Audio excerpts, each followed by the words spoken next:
Well, hey there. Welcome to Real WW Talk. I'm Erin. I'm Candice. And I'm Rikki.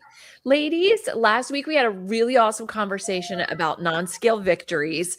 And I don't know about you, but I kept thinking throughout the week of little victories that I had. Did you think of that as well? I did. It got me all in the mood of just celebrating myself. Would you celebrate? What'd you do last week that you celebrated for yourself? I feel like mine are all starting to be all physical, but you know what I've added stretching. I realized I had talked about strength training, but one of the things that David, because he's also kind of working on some of his fitness stuff, he was like, we're not stretching enough. And I have started my mornings off with stretching now. Ooh. So to me, now again, we're going to celebrate every little bit of it because I have a lot of work to do, but that's okay because I started. So non-scale victory to me. Nice. Yeah, that's a good one. Rikki. Well, for me, it's been like slowly building back up that like walking routine because I know we've got our step beds and those are encouraging, but for me, whenever we're in between, it's really hard for me, especially when it's cold out, to build up that routine. So I have a friend who was like really encouraging and wanted to start with just once a week, like let's meet up and walk. And I'm starting to build that routine back up again. And I'm really excited about that. Yay! I love it. You'll be ready for all the rest of the step bets for the rest of the year. Yes. I love that. So for me, actually was step bet related. So I just did my payout from the step bet. And I just want to highlight, we had 111 people out of 160 that completed the step bet. So, and there were some people that made it down to the very end of the week and then either got injured or had an illness or something that popped up, but they were so positive about having to leave. And I actually really want to highlight those people because that's so disappointing to have worked hard for something and then have it crash out at the end. But they were so kind. They were like, I freely give this to everybody who's going to succeed. And I had a great time doing this. It just didn't shake out for me this time. So, and we also want to just, because we want everyone to succeed. But if you have an injury or an illness, that you can verify with a doctor's note, that step bet will give you a refund. So that's one of the reasons why we love step bet. Is that if something like that does happen and it's not just and it's something that requires a doctor's note or something, you can get a refund. So don't forget that. Yep. That's a great reminder. Yep. All right. So guys, I wanted to bring up a topic for us to talk about this week. So I don't know if you've been seeing, whether it's, different forms of social media, whatever ones you tend to watch, but there's been this video that was pretty viral about a woman who was on a certain airline and she had just a discriminatory experience. And she is a plus size person and was going to board the flight. And I guess it was more during the check-in process where the person who was checking her out and getting her checked in actually said, like, we've kind of flagged you as someone who might need to pay extra for an additional seat. Now, this is someone who, even though she was plus size, had just lost 100 pounds. So I can imagine that being really devastating to have worked that hard and still be viewed by the world as someone who is overweight and has this, barrier to seating on a flight. So they were telling her she had to pay for an extra seat, even if it was if the seat next to her was occupied. And I know that brought up a lot of conversations in the comments of things like that and just discussions online. But I was wondering if you guys have seen that, have any thoughts about it, but also like, when we have challenges like that, where the world is kind of viewing us one way, but we've had this level of success, how can we spin it or how can we be proactive to not let it derail us?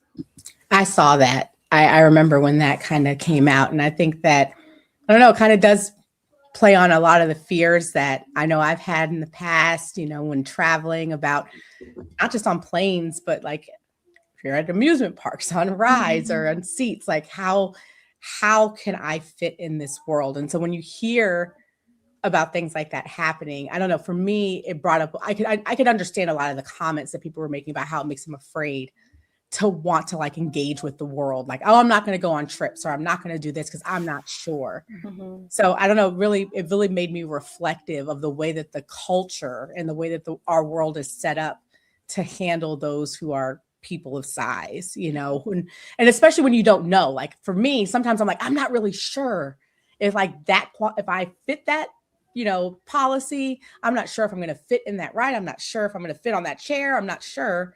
Mm-hmm. So it's made me have to really challenge my desire, my ability to speak up for myself, because I tend to be, I don't know about you all, but I tend to be one who doesn't want to like rock the boat. I don't like attention on me. I don't want to be proactive or confident enough to like ask questions. Mm-hmm. And so I feel like it's caused me to have to challenge that part of myself that kind of can retreat instead of put on the strong face and ask the questions that are needed. Mm-hmm. I really think that's really what it comes down to. It's like, yes, they can have these policies, but a lot of times we don't tend to stand up for ourselves. We don't stand to confront it and to say, what do I need to do? What do I need to hear? You know? Yeah. What do you think? Yeah, I think even it's in how we confront it too. Because I don't know about you, but sometimes like my first default is rage, and rage does not always get the answers that we seek. Mm-hmm. And sometimes it's in the moment, being able to be present in the moment Mm-hmm. of not speaking out of my hurt or speaking out of my anger, but in speaking a way that's going to lead to unnecessary result. And that I find is usually my hard place, is trying to contextualize my feelings and, you know, move the ball down the yard, so to speak. Mm-hmm. I'm just trying to think, like, I have an interesting, I'm just a little bit different in the sense. So I haven't, even at my biggest, I have worried about where I would fit in on certain things, but also because of my height, my height makes my way easier to disguise. And so where somebody might look at me and not think that I weigh what I weigh, and they might look at someone who is smaller than me, who weighs the same amount, they would get discriminated over me because they look like they're overweight compared to my height that carries it really well when we're the same size. Right. And so it's the fitting in the plastic chairs, sitting on a plastic chair, like, oh crap, it's just going to hold me kind of a thing. And, you know, trying to figure that part of me out, and not just, I've got to accept myself for who I am as I am right there, and just not beat myself up over my head for it. I mean, I kind of feel like I'm a little bit in that space right now because my weight has gained. And I'm actively working on it. I'm proud of myself for how I'm working on it, but I just feel uncomfortable in my body right now, you know? Yeah. And I think the challenge is, if you already feel uncomfortable and you go into the world and there's a scenario that kind of feeds that feeling, how do you move forward from that? And I think that's where it takes a lot of like building up your confidence to say, you know, the world sometimes, even if you aren't, you know, a certain weight, or there can always be the experiences where one person sullies the name of, whether it be an airline or a restaurant or a theme park, that just kind of deflates you. So I think that's where we have to rely on our confidence in ourselves, right? It made me think, honestly, this is kind of probably a weird parallel, but Erin, it makes me think of you a lot. And the reason, not for the reason of the weight, but for how you've had to advocate for yourself in restaurants or at different places because of some of the challenges that you have. I know that you've shared with us, and we've seen where you've had to push past maybe something that may feel uncomfortable in terms of advocating for yourself and asking the questions, being proactive and calling ahead and saying, this is what I need. This is what I need to understand. And and I think especially sometimes there's been times where you've mentioned they didn't get it right, you know, and having to say, hey, you know, I can't have gluten, or unfortunately, I needed to make sure, does this have butter in it, or does this would have that, I know has brought up. I just wanted to kind of bring that up because I feel like that's a very parallel kind of experience to have to be proactive and to be confident enough to say, this is what I need. airline, this is what I need, right? I need to understand, because this is what's going to make me comfortable, and this is what's going to make me, proud. So Yeah. I don't know. I think that's very similar. Yeah, that's a really good point. I mean, I've had opportunities too. I've done this. I know that I've done this once before where can't have a salad if it had croutons on it. I've said no croutons. I've made that clear. The salad comes out, it has croutons. Mm-hmm. They take the salad back. At that point, I have zero trust that the salad went back and they didn't just pull the croutons off Mm-hmm. and bring it back. Mm-hmm. And so what I will do is I will hide something under the lettuce. Mm-hmm. I will take something that's recognizable from the salad or something like that, and I will hide it under the lettuce Mm-hmm. because I don't trust at that point forward if we've not listened all the way through. Mhm. And so maybe But that's having to deal with the fact that you could be seen as adversarial, like, oh, Right. look, here we go. Right. That's it. And for me, it's okay. I'm trying to do this as kindly, as peacefully as I know that I am asking you to go out of the norm. I know that I'm being different right now. And I will even say that at the outset. Look, I know this is a little out of the norm, but I just want to let you know I've got this, this, this, and this. Mm-hmm. And then I try to work as much in the system as possible. And sometimes it isn't. I'm trying to think about if I was in the situation of the airport or the airplane, I probably would call ahead and what is the policy on this so that when I get to the counter, I know what the policy is. Mm-hmm. And so that I can, if I have to, refer to the policy that I called on such and such date, such and such time. Mm-hmm. And then maybe the other option is I'm happy to pay for another seat, but I need to sit in the first seat first. Mm-hmm. I don't think it's fair to ask me to pay for something and then say we'll refund when I'm willing to go get on board and sit in the seat first. Yeah. Mm-hmm. And come back out and pay, or bring somebody with you, or that just feels like a lot of hassle for somebody on a plane though. Yeah. I know another way that I've seen or been able to even be proactive for myself is, I think I've mentioned them before, but have you guys heard of the plus size park hoppers? No. We talked about that. Mm-hmm.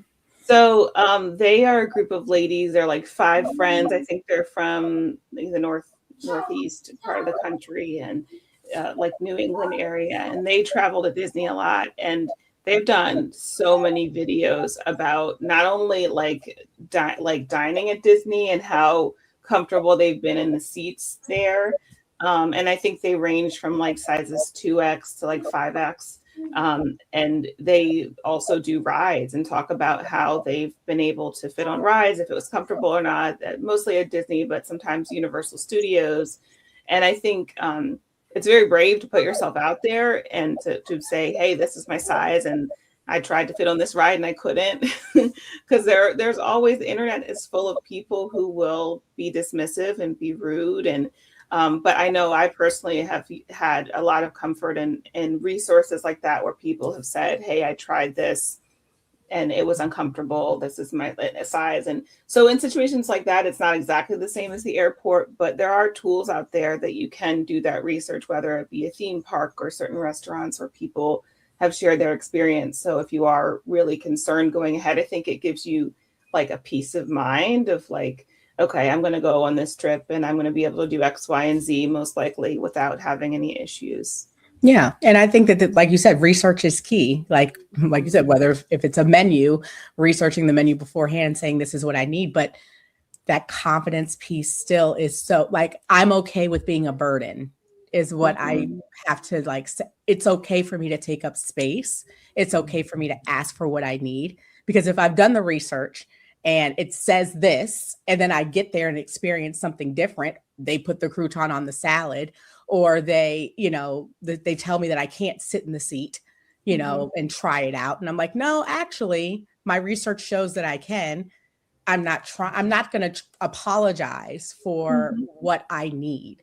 I feel like that can be easier said than done for me as a reformed people pleaser, because I tend to want to take into consideration the other people's needs first.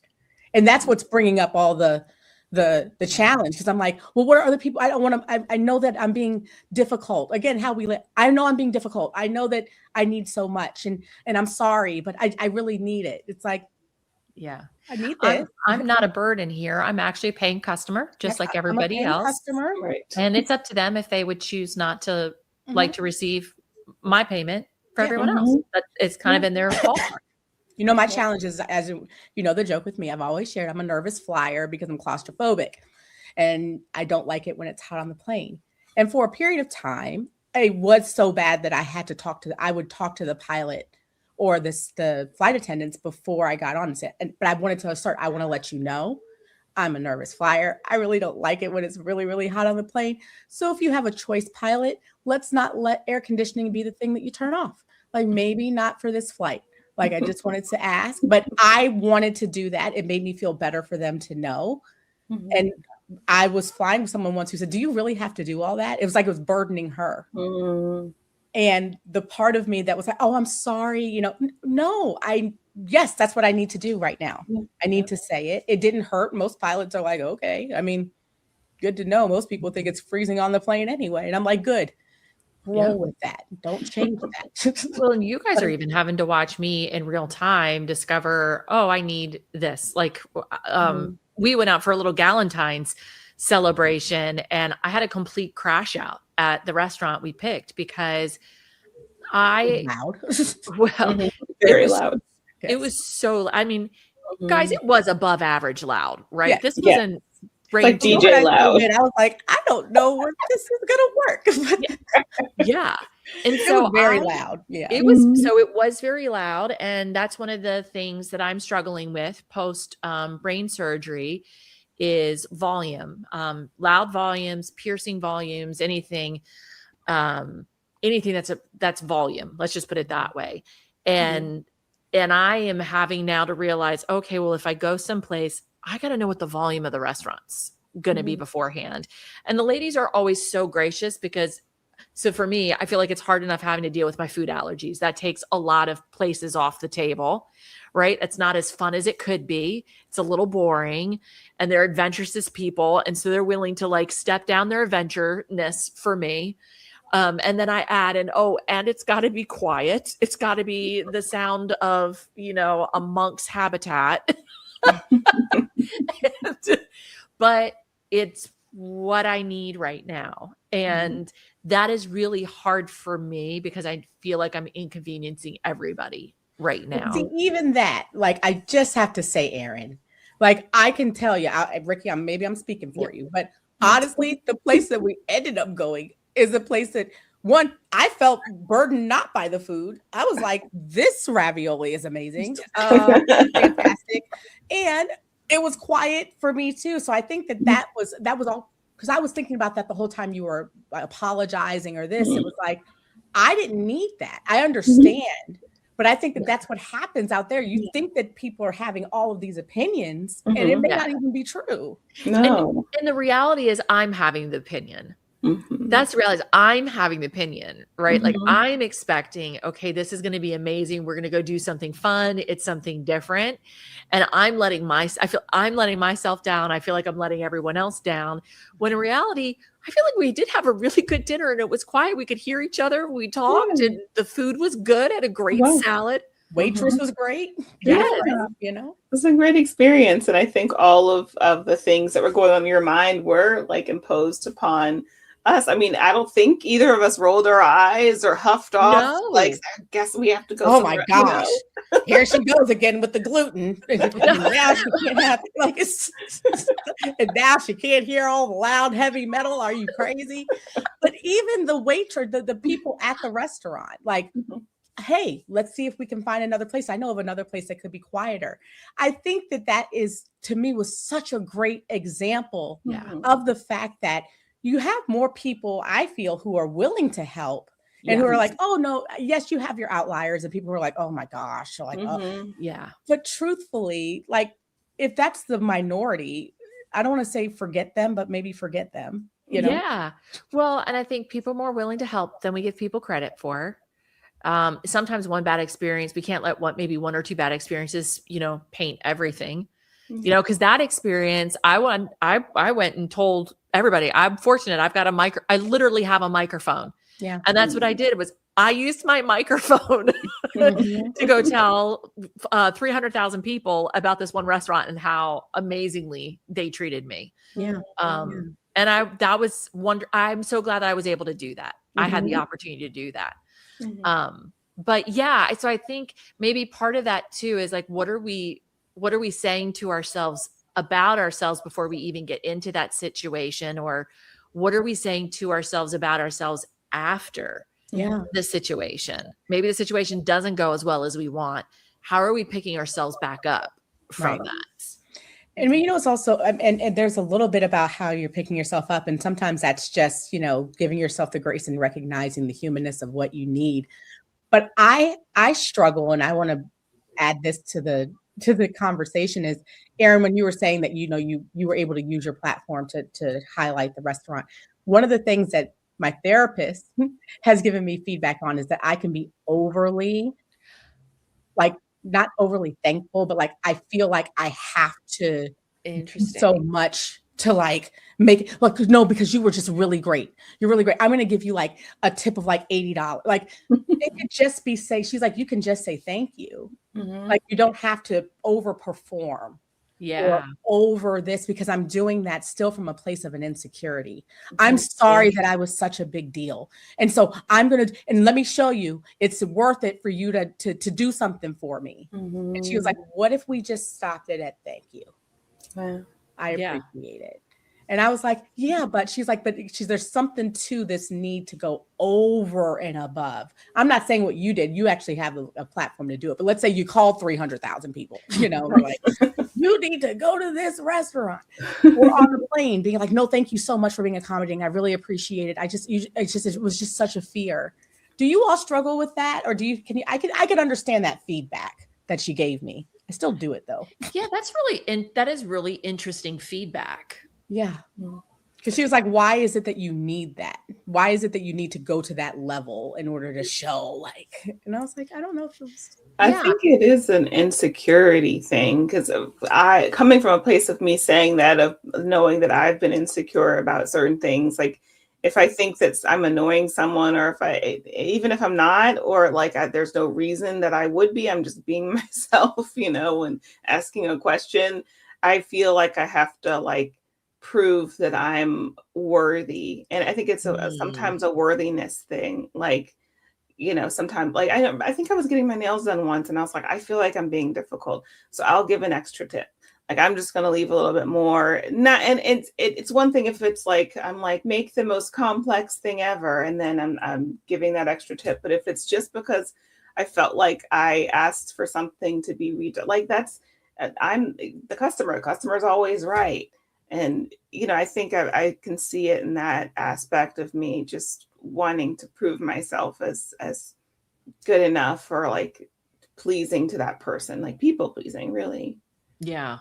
and I think Yeah. we're raised. I'm sorry, Erin, go ahead. No, I'm still thinking through that. I'm trying to like, there's something there that I'm trying to put my finger on, but I don't know quite yet what it is. And I do think there is something within that people pleasing, or maybe there is the feeling that I am a burden or I'm being burdensome. And in some ways, I need to signal to you that I recognize Mhm. that I'm making things harder for you. And I want you to feel the level of gratitude to which I think that I'm making your life more difficult, when that's just part of the job. Right. Mhm. That's And just Mhm. I part of think the that there's job something to sometimes. how we're raised, because I think we all have had, you know, and we have parents who raised us to be respectful and to be Yep. appreciative and to minimize to be aware of your impact Mhm. on Mhm. others. I will speak for myself. I know I was raised to be aware of your impact on others. Yeah. And Yeah. so because of that, that can sometimes get muddied in terms of advocate for your needs and it's be unapologetic about what you need, and knowing that doesn't mean that I have to take it to another extreme, because I think there's, like you said, there's a line there, Yeah. Rikki, like you said, with the nails. This Mhm. nail's crooked, could you please fix it? Is Mhm. not you not being grateful. It's I paid you $80 or whatever for these nails. Mhm. You're gonna fix this. I mean, not you're gonna fix it, but You're blessings gonna upon fix you. it. Blessings upon you. The nail doesn't look right, and I'm not leaving the nail shop with it Yeah. looking this way because that's what I paid for. I'd like this nail to go straight, not to the Yes, side. it goes like this, and I don't like it.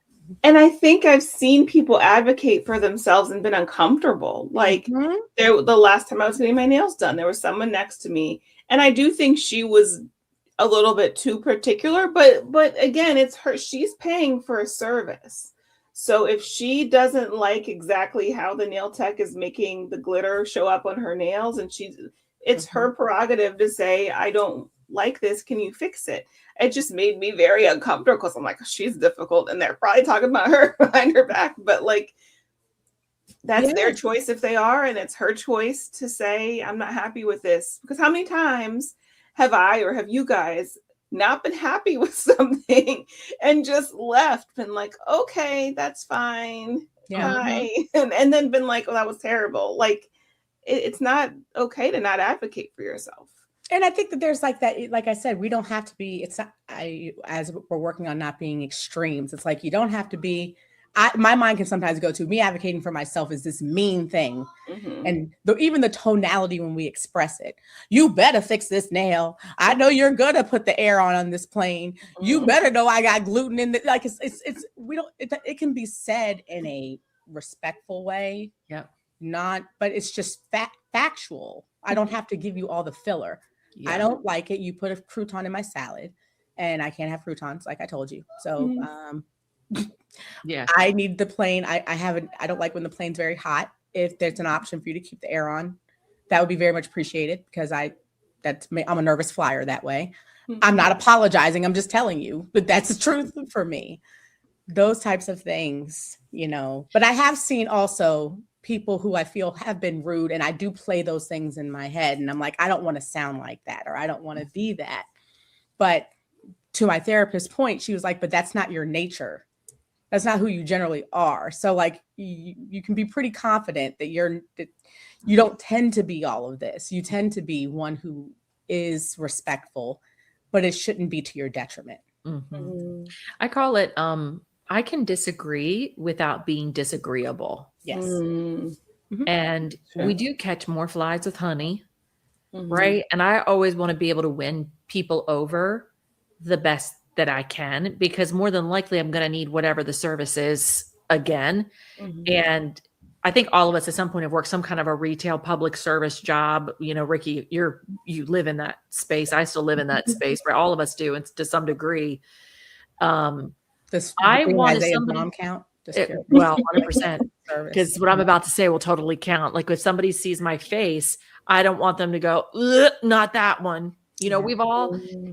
We've seen people coming and gone, oh gosh, I don't want to deal with that. They're your problem today. Or, like, and I just don't, I want when somebody sees my face, when they see my face, they're like, oh, I can't wait. She's always she leaves me feeling better. Yeah. When I see her, I want people to see me and think joy. I don't want that's people part of your identity. That's the identity that you've made for yourself is that Erin is somebody who brings joy. She's not this, she's not that. So anything that we do that you may do that could possibly cause that to not be true. Yeah. And even if it is in a disagreeable place, I want to do it in that type of a way. Right. That they can look back and go, okay, well, we disagreed, but it's not the end of the world. It's not, she's cool about it, She's a cool kid. She's a cool, she's a cool one. Yeah. I love this. Well, guys, thank you for going on this, conversation journey with me. I think it's a good conversation because, while we don't want to necessarily be in situations where we have to advocate for ourselves or we have to have uncomfortable conversations, it's important to know that, it's not being mean to say what you need or to do the research to find out what you need to make sure you have a positive experience, whether it be flying or at a restaurant or, wherever you may be. So thank you guys. So we'd love to hear how you have been able to advocate for yourselves or, how the tools that you use if you're researching going on a trip or going a new experience or to a new restaurant, how you advocate and navigate those interesting and different spaces. So we'd love for you to share with us in the Facebook group. You can search Real WW Talk on Facebook to be able to find us. Just make sure you answer all those questions so we can let you in. We know that you're not a robot. You can also find us on YouTube. Just search Real WW Talk. And also we, a couple of us are still on Connect. We're trying our best to connect with you on Connect. So, look for us there. You can search on Instagram and find us as well. And if you want to send us a message, just send us a message at realwwtalk@gmail.com. It's a great way to connect with us as well. So we hope you have a wonderful week, and thanks for tuning in. Bye. Bye. Bye.